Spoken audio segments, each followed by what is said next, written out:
আসসালামু আলাইকুম। কেমন আছেন আপনারা? আশা করি আপনারা সবাই ভালো আছেন। আল্লাহর রহমতে আমরা সবাই ভালো আছি। তো আজকে আমি বানাবো চিকেন বিরিয়ানি। তো আমার বড় ছেলে আজকে চিকেন বিরিয়ানি খাবে। ও বলে আজকে চিকেন বিরিয়ানি করো মা।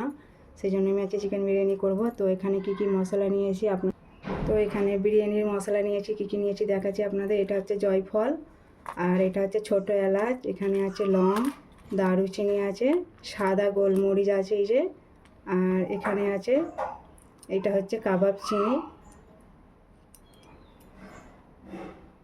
এই যে এটা হচ্ছে কাবাব চিনি, আর এখানে আছে কালো কালো গোলমরিচ আছে, আর এখানে আছে স্টার, বড় এলাচ, সাজিরে, শুকনো লঙ্কা, আর এখানে আছে জয়ত্রী, আর এটা হচ্ছে দাগড়া ফুল, আর এটা হচ্ছে তেজপাতা। তো এই মশলাগুলো আমি সব শুকনো খোলায় ভেজে নেব।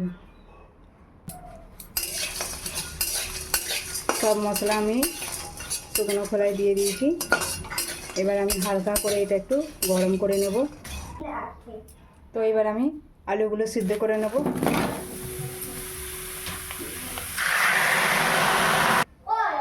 তারপরে দিয়ে দেবো লবণ,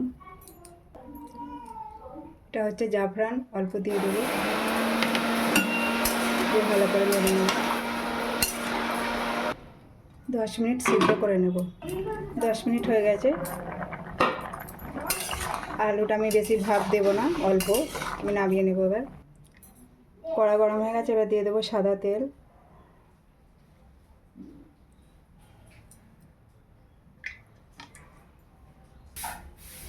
তেল গরম হয়ে গেছে, এবার আমি পেঁয়াজ বেরেস্তাটা করে নেব। পেঁয়াজ বেরেস্তাটা হয়ে গেছে, এবার তুলে নেব। এবার আলুগুলো ভেজে নেব।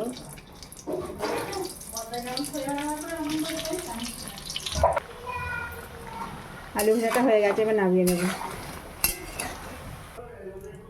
ওই তেলেতে দিয়ে দেবো পেঁয়াজ বাটা, তারপর দিয়ে দেবো আদা বাটা, রসুন বাটা, ভালো করে কষিয়ে নেব। তারপর দিয়ে দেবো লঙ্কার গুঁড়ো, জিরে গুঁড়ো,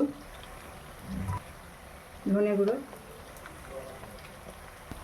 তারপর দিয়ে দেবো কাশ্মীরি রেড চিলি পাউডার, তারপর দিয়ে দেবো টমেটো পেস্ট। মশলা কষানো হয়ে গেছে, এবার দিয়ে দেবো টক দই মেখে রেখেছিলাম চিকেনটা ভালো করে, আধ ঘন্টার মানে বেশি হয়ে গেছে। এবার দিয়ে দেবো, তারপর দিয়ে দেবো লবণ, পরিমাণ মতো দিয়ে দেবো। এবার আমি বিরিয়ানির মশলাটা দিয়ে দেবো।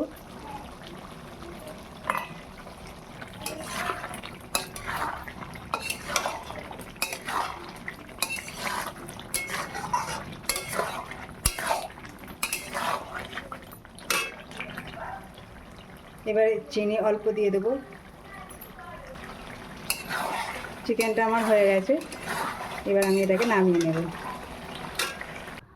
এবার আমি এখানে ভাতের পানি বসিয়ে দিয়েছি, দিয়ে দেবো তেজপাতা, তারপর দিয়ে দেবো কিশমিশ, তারপর দিয়ে দেবো গোটা গরম মশলা, তারপর এখানে আমি অল্প পরিমাণে সাদা তেল দিয়ে দেবো।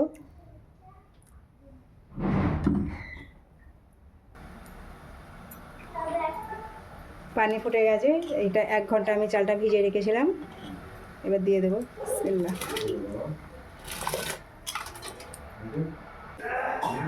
এবার দিয়ে দেবো লবণ, ঠান্ডা করে দিয়ে দেবো। ফিরে আসি 5 মিনিট পর।